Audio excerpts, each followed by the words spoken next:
नमस्कार शेतकरी मित्रांनो, आवड मोसंबी शेतीची या यूट्यूब चॅनलमध्ये पुन्हा एकदा आपलं स्वागत. तर शेतकरी मित्रांनो, आज आपण 97वा भाग बनवतो आहे. आपल्याला 2-3 शेतकऱ्याचे फोन आले होते की शेणाचं जे आपण शेणखत बनवतो, तर शेणखत हे कुजण्यासाठी नेमकं काय करावं. तर शेतकरी मित्रांनो, सर्वप्रथम आपण लक्षात घ्या, बरेचसे शेतकरी शेणखत हे जमिनीमध्ये गड्डा करून त्या ठिकाणी वर्ष 2 वर्ष शेणखत हे टाकतात. तर तसं केल्यामुळं शेणाचं विघटन हे लवकर होत नाही. शेणामधले असलेले जे अवशेष, जसे की जे घटक असतात, त्याच्यामध्ये नायट्रोजन असेल, फॉस्फरस असेल, जे कॅल्शियम, मॅग्नेशियम, सल्फर जे घटक असेल, ते सर्वच्या सर्व जास्तीत जास्त त्या ठिकाणी मातीमध्ये मुरल्या जातात. म्हणून शेणखत बनत असताना आता या ठिकाणी जसं झाड दाखवलेलं आहे, तर आपण झाडाच्या सावलीखाली शेणाचा ढीग मारावा. मग तो वर्षभराचा असो किंवा 1.5 वर्षाचा असो. तर सावलीच्या ठिकाणी तो ढीग का मारायचा? कारण शेणाचं विघटन करण्यासाठी जे इन्सेक्ट असतात, जसं की हुमणी असेल, उधळी असेल, शिदोळ असेल, हे जे इन्सेक्ट त्या शेणाचं विघटन करतात आणि शेणापासून शेणखत बनवून देतात. तर ते सावलीच्या ठिकाणी असल्यामुळे त्यांची संख्या मल्टिप्लाय जास्त होते आणि त्या ठिकाणी आपल्याला शेणखत हे चांगल्या स्वरूपात बनलेलं आढळतं.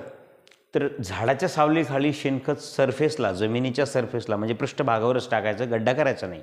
आता त्याच्यामध्ये शेणखत बनवताना शेणाचा ढीग जो असतो त्याच्यामध्ये आपण कल्चर सोडू शकतो. म्हणजे गांडूळ जे असतात, त्या गांडुळाचं कल्चर आपण जर सोडलं तर आपल्याला त्या ठिकाणी शेणाचं विघटन हे लवकर होतं आणि खूप चांगल्या पावडर स्वरूपात त्या ठिकाणी आपल्याला ते शेणखत झालेलं आढळतं.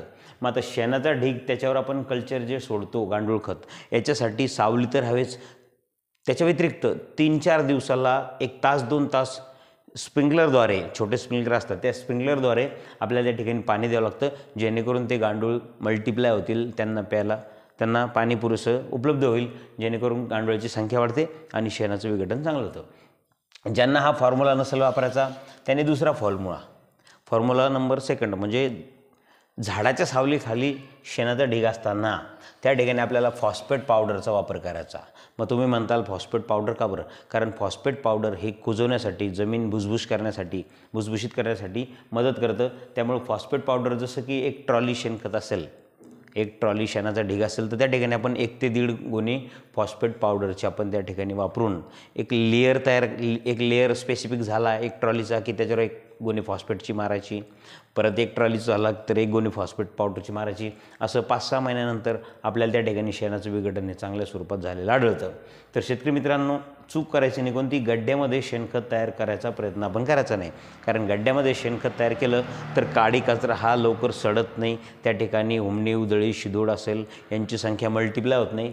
म्हणून शेणाचं प्रॉपर जे आपल्याला विघटन करायचं असेल तर त्यासाठी शेणाचा ढीग हा झाडाच्या सावलीखालीच ठेवायचा आणि त्याच्यावरती कल्चर टाका, पाणी सोडा, आच्छादन केलं तरी चालतं त्याच्यावरती कचऱ्याचं, जेणेकरून आपले जे इन्सेक्ट असतात त्यांची संख्या लवकर मल्टिप्लाय होईल.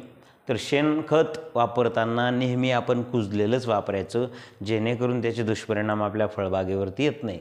म्हणून आपण आज हा व्हिडिओ बनवलेला आहे. तर कृपया आपण चॅनलवर नवीन असाल तर चॅनलला सबस्क्राईब करा, ऑल नोटिफिकेशन बटनही क्लिक करा, ज्यामुळे तुम्हाला असे नवीन व्हिडिओ बघायला मिळेल.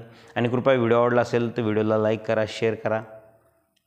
तर शेतकरी मित्रांनो, आपण जो व्हिडिओ बनवला, आशा करतो आपल्याला तो समजला असेल.